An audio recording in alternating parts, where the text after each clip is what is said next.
It told me she was building a ship. Is that the thing Tomes helped to build? Yeah. He said it was something.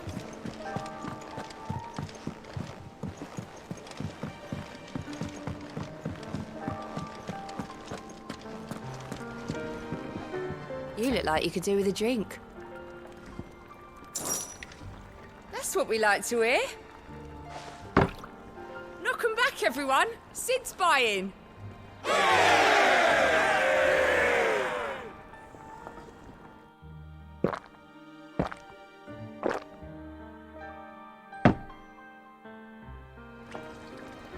Don't be a stranger, Sid.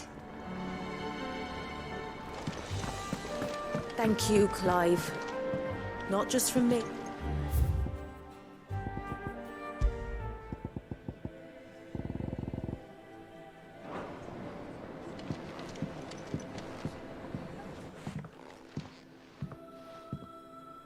Sid! Look what the curse breakers brought back from Dalmekia. Said they were all the rage in Dalamil. Looks sort of funny if you ask me. I'll be damned. Have you had one before? Something smells good. What are we having? Bombs! And they are good. You should try one.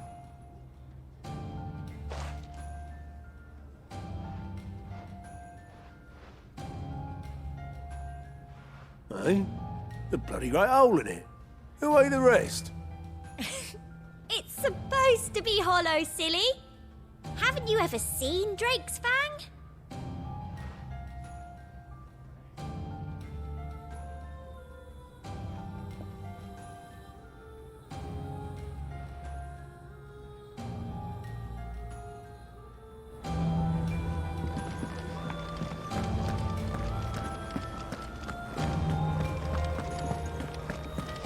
He cracked the crystal too.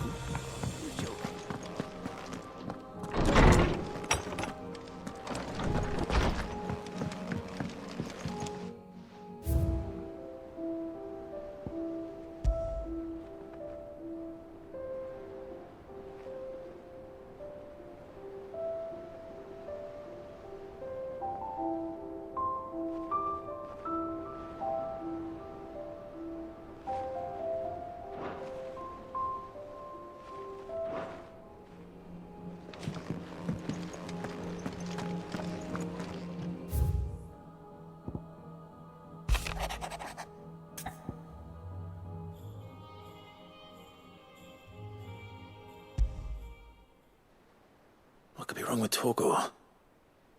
He seemed well enough when I last saw him.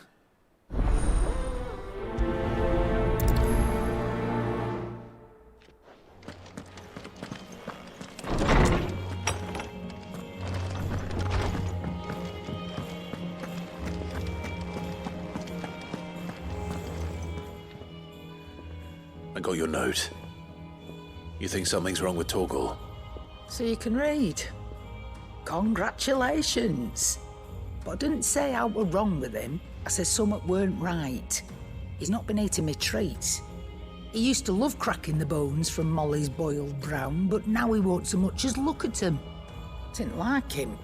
Which is why I'm of a mind that his mind's on something else. You've not been working him too hard, have you? No harder than usual. Is that it, boy? Do you need a rest? What was it you said he was?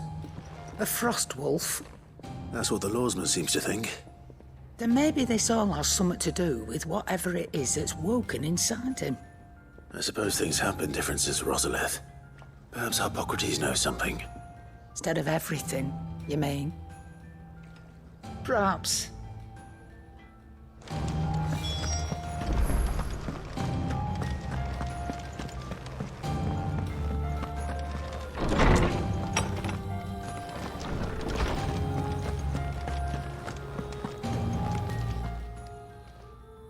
Lawsman, I need to ask you about Torgor. Something's not right with him. He isn't ill, is he? I don't think so. But according to Lady Karen, he seems to have lost his appetite.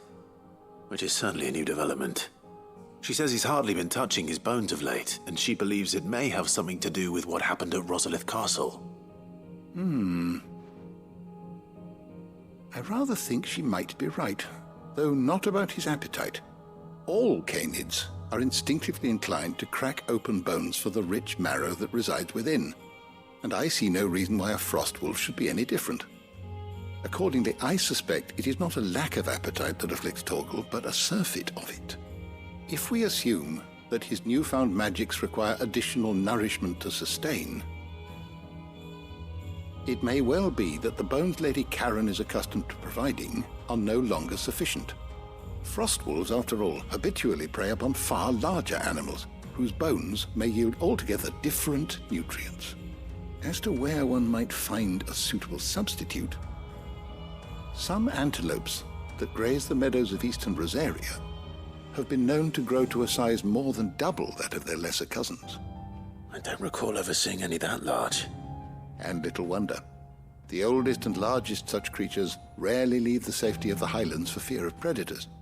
The last elder antelope sighting I recall hearing about took place near Cressida, and that was long before the village was abandoned. Even so, it seems like a good place to start. Good hunting, Clive.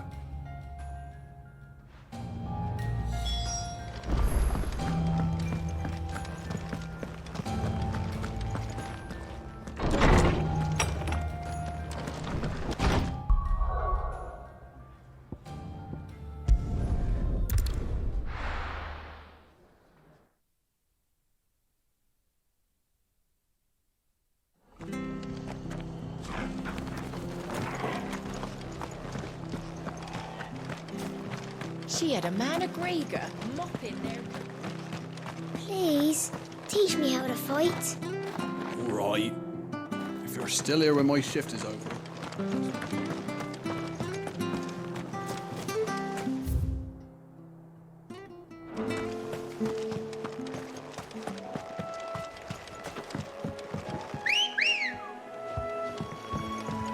Let's go.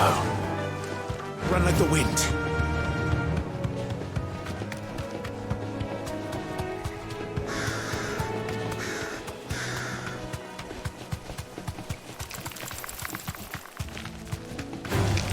All right.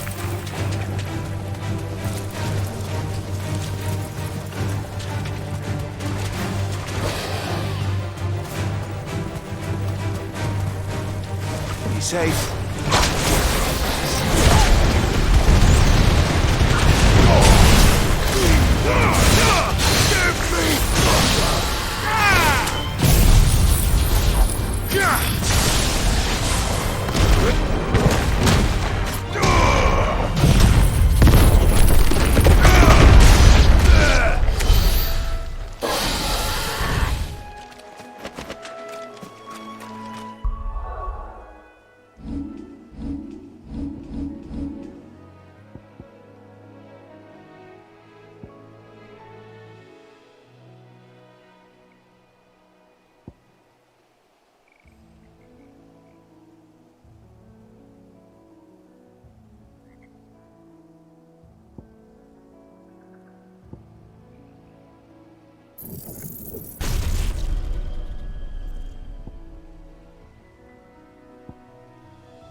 certainly quiet.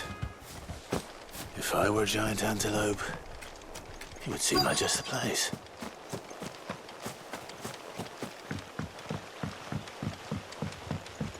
I doubt we'll find one bigger than that. You hungry, Torgal?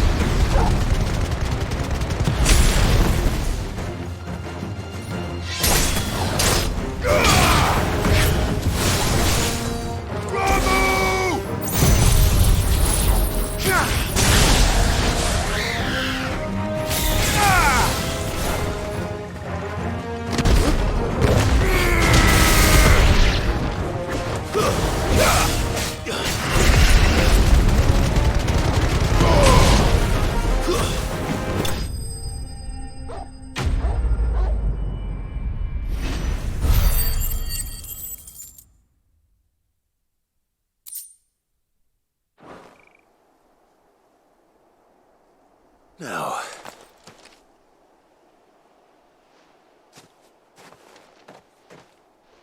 will it be enough, I wonder?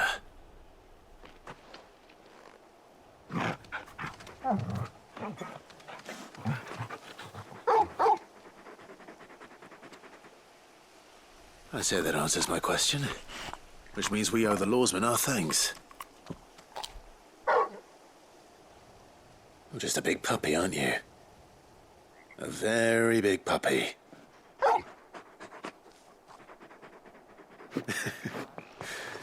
You do know you can take that with you, Torgal. Lady Karen will be relieved to hear you've got your appetite back. Come on, boy.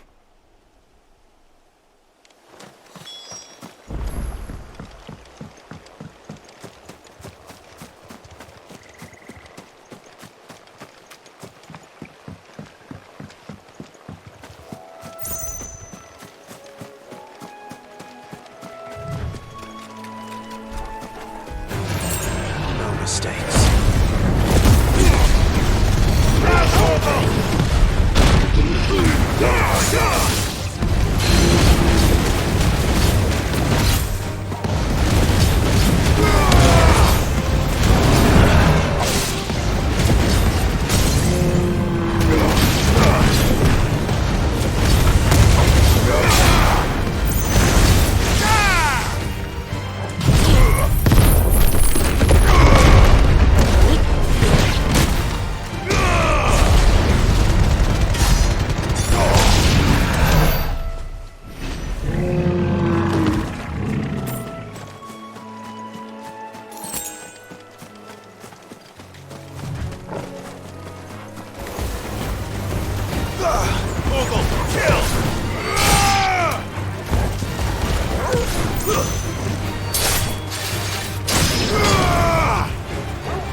I noticed you and Torgal had gone off somewhere.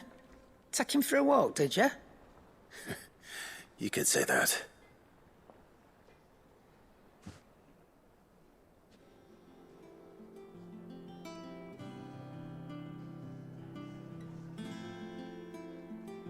So, Molly's leftovers weren't good enough, eh? That'll teach me for treating you like you're still a pup. All right, no need to shout. Now we know what you're after, I can see about getting some in. Speaking of which, I brought one for later. Can I leave it with you?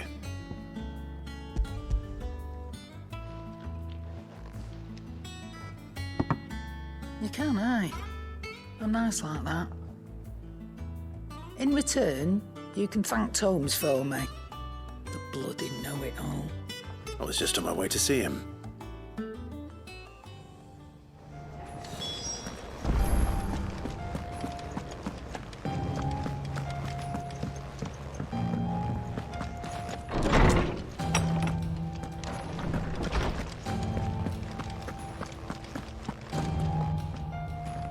Ah, Clive. Were you able to locate your quarry? We were indeed, Lawsman. You pointed us in exactly the right direction. And Torgal's been a very happy hound ever since. Very good, very good. Lady Karen sends her thanks, by the way, for your part in solving the mystery. Ah. But that reminds me. After your last visit, I found myself pondering Torgal's talents. Do you recall our conversation concerning Lady Jill's role in Torgal's transformation? About how she somehow woke the power within him. Precisely that. A reasonable conclusion, I thought, but one which raised certain questions in my mind. You see, the Fenrir of legend served Shiva and Shiva alone. And while the powers attributed to him are certainly impressive, the records imply they are somewhat different in nature to those you described Torgal as having used. What are you suggesting? That Torgal may be the beneficiary of more than one icon's power. Consider that in addition to Lady Jill, he has served as a loyal companion to you, your brother, and even the late Cid. In short, the icons hitherto near at hand, or should I say at paw, have been diverse and plenty, and that number has only grown as the realm's dominance have fallen to your sword. One can but speculate as to how all of this has affected Torgal. He has seemed more fierce of late. And if I am not mistaken, he will grow fiercer still. We are fortunate indeed to be able to count him amongst our allies and not our adversaries. Oh, he's more than an ally. He's a friend.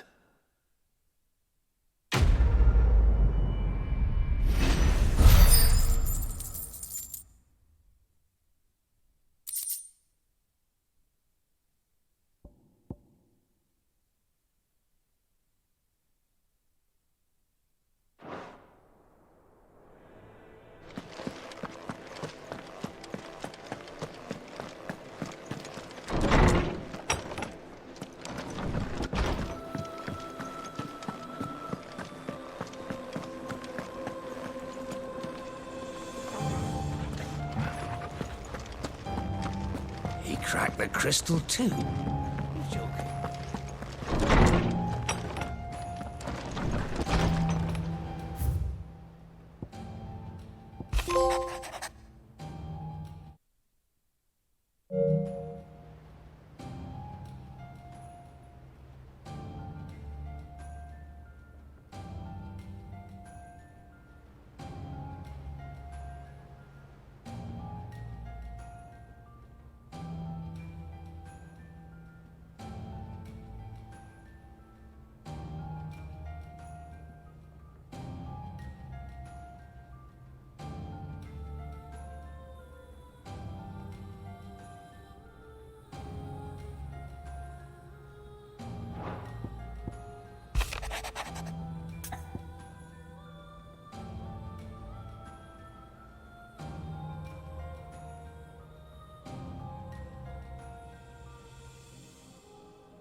Hopefully it's nothing. But I should speak to Blackthorn just in case.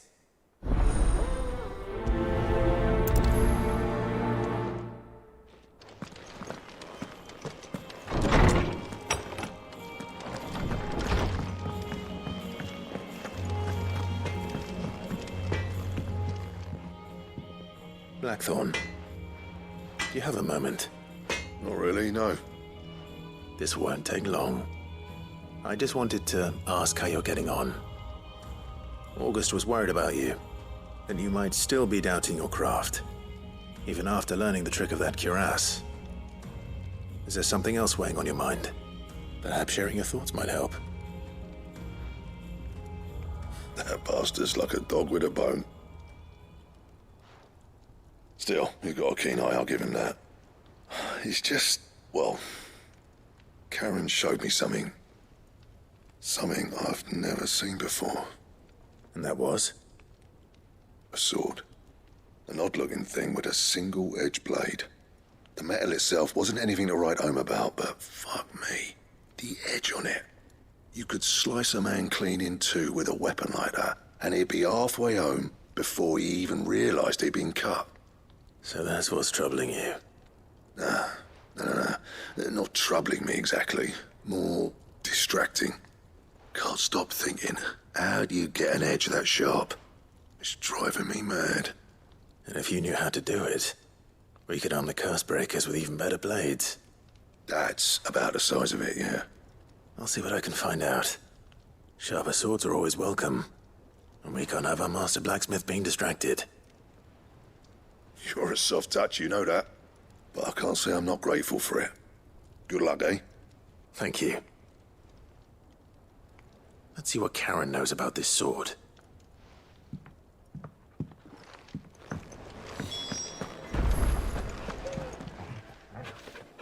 You're looking well, Karen. What do you want? Out with it. I want to know about the sword you showed Blackthorn. Single-edged and extremely sharp.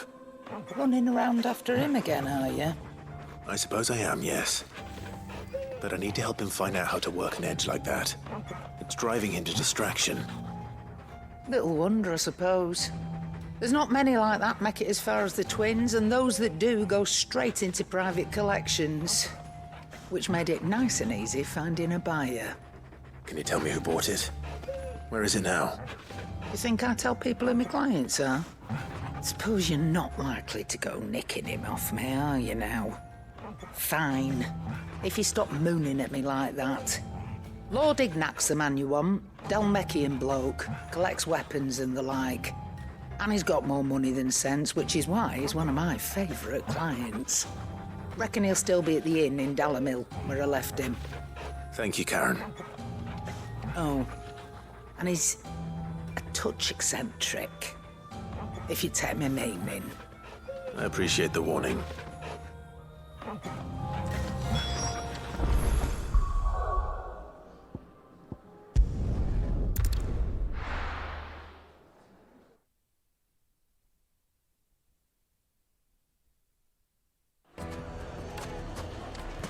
People take notice of wealthy men.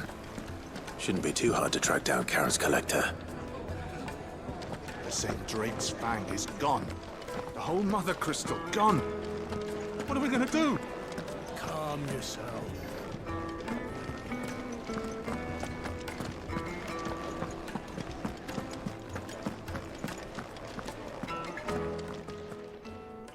My reputation will be ruined! Ruined! Calm yourself, Lord Ignac, I beg of you, before you do yourself a mischief. Pardon the intrusion, but... Out! Get out! I paid for these rooms so I wouldn't be disturbed. Leave me be! Please, allow me to apologize. His lordship is going through a difficult time, and he's never been fond of guests arriving unannounced. Radim! Get rid of the filthy oaf this instant! Very good, Lord Ignac. Would you mind stepping outside for a moment?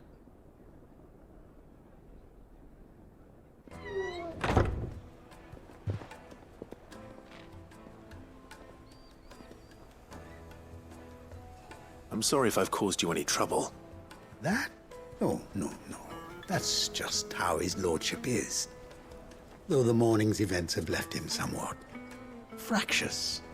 He has been dispossessed of his luggage, you see. The thieves also made away with a considerable amount of coin. Coin the innkeeper will soon be keen to collect. I don't suppose a certain blade was among the stolen items. A single-edged sword. It was purchased from a merchant friend of mine. Ah, you know Lady Karen. Yes, I'm afraid it was. Then I'll retrieve Lord Ignac's luggage. But I have one condition. You have but to state it. You are welcome to anything that is within my power to grant. I want an audience with Lord Ignac. A few minutes should be enough. Then I'll be on my way. A condition I would be a fool to refuse. Of course, you shall have your audience. I don't suppose you saw where the thieves went. I did not, no.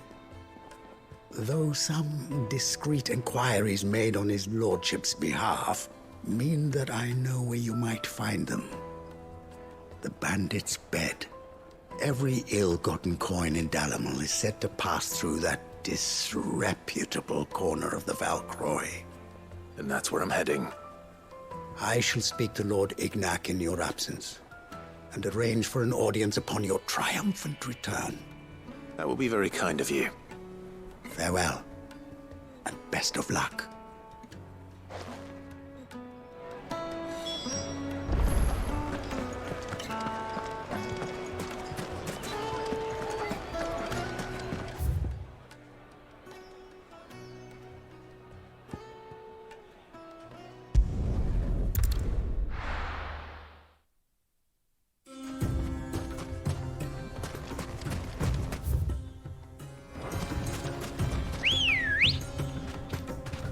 Let's go. Yeah!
Thanks, Gal. Got company! Come on, lads, let's tear the bastard's head off!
This must be Ignac's luggage. Nothing seems to be damaged. All right. Let's get it back to Dalamil.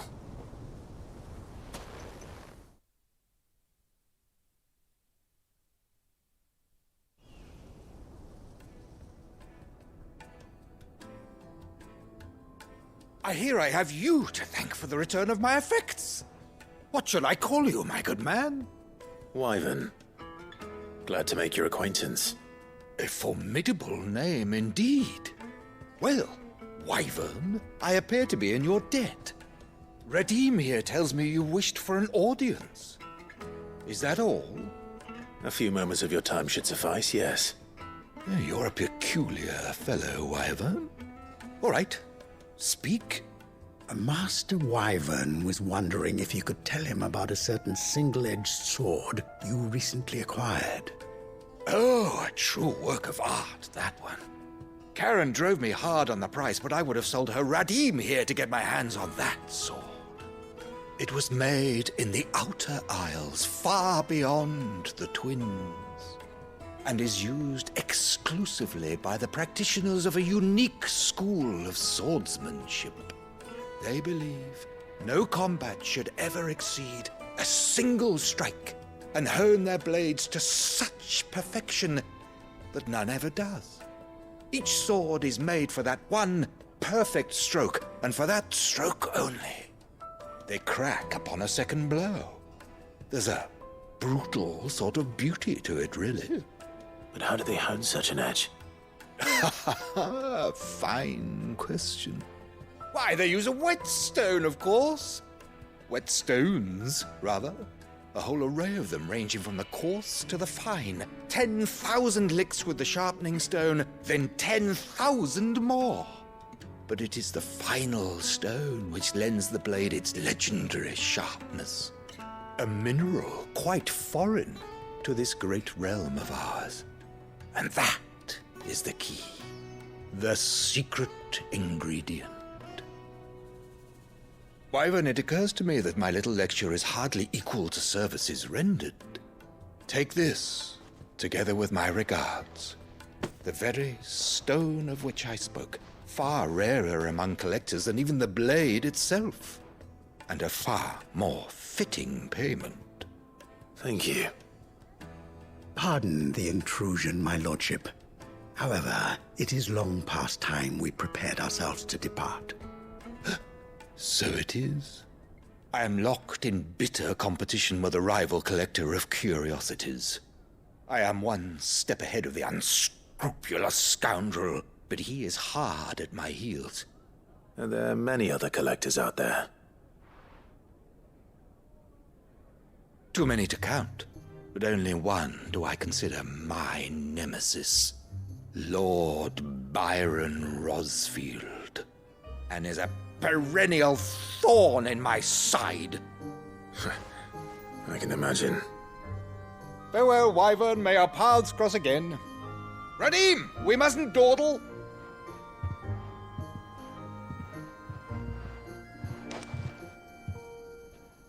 I think his lordship is rather taken with you, Master Wyvern. Thank you again for your assistance. Coming, my lordship. I'll be right there.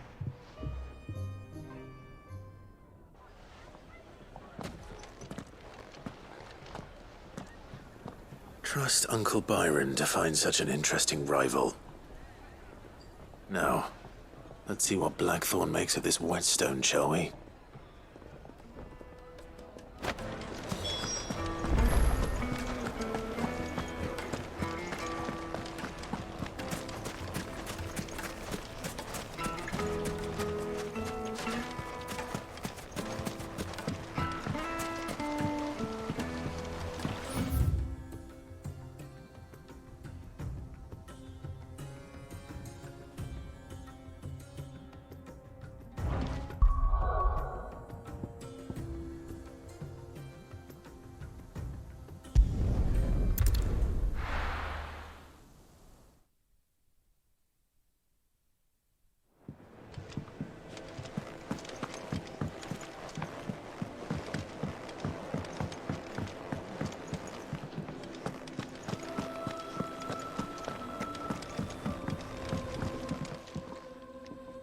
Sorry for the wait. But hopefully you'll agree it was worth it. You learned something about that sword then? I did better than that.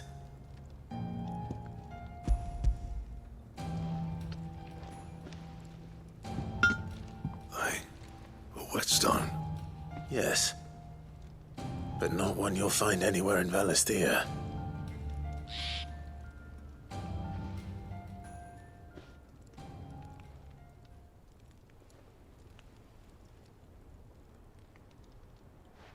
No wonder I couldn't get the same finish on the grinding wheel.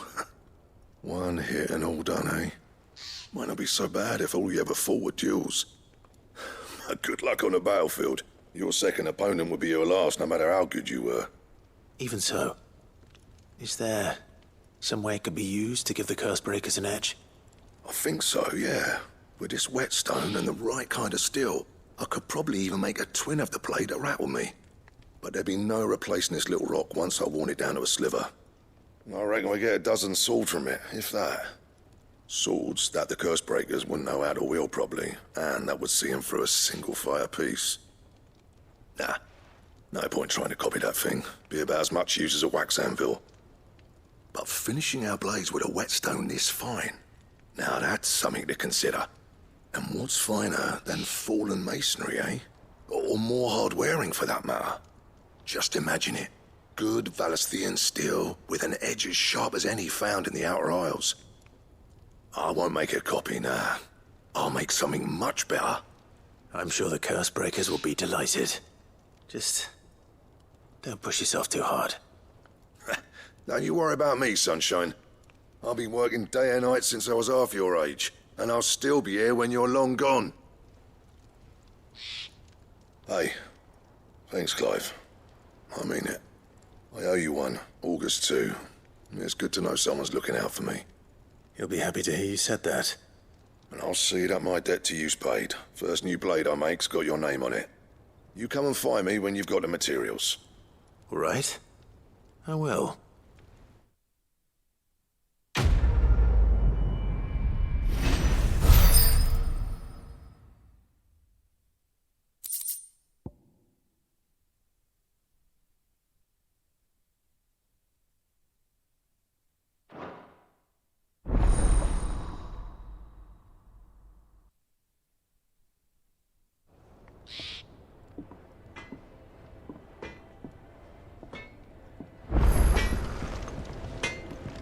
Back, are ya? What do you want?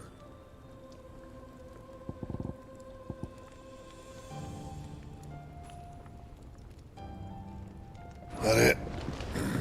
Fine. And what can I do for you? Go on then.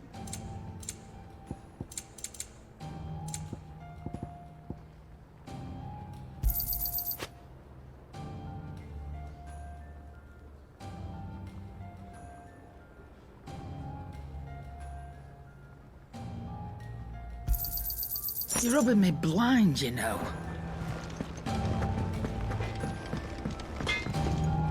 What do you need? So, what'll it be?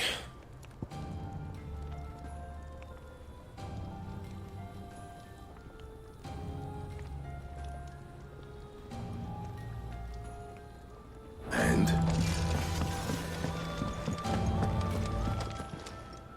Is it business or pleasure?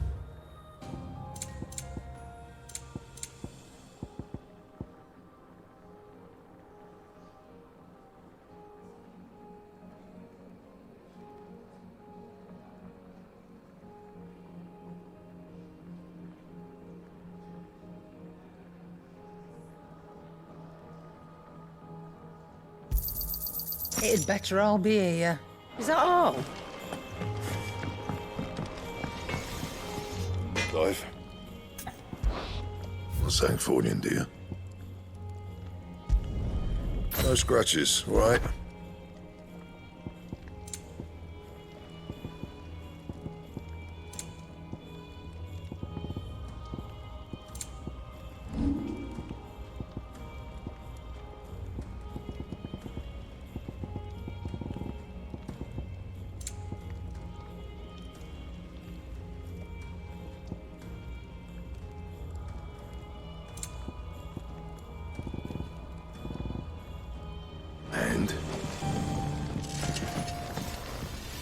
What do you need?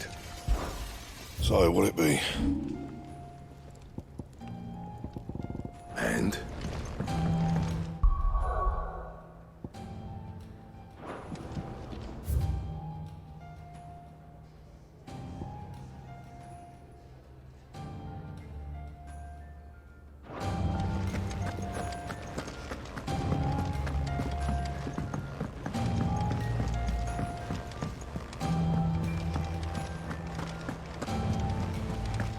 Is that the thing Tomes helped to do? Mid told me she was building a ship.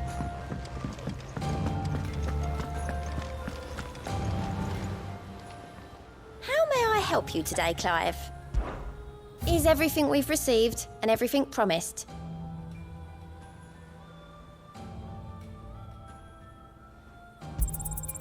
All yours.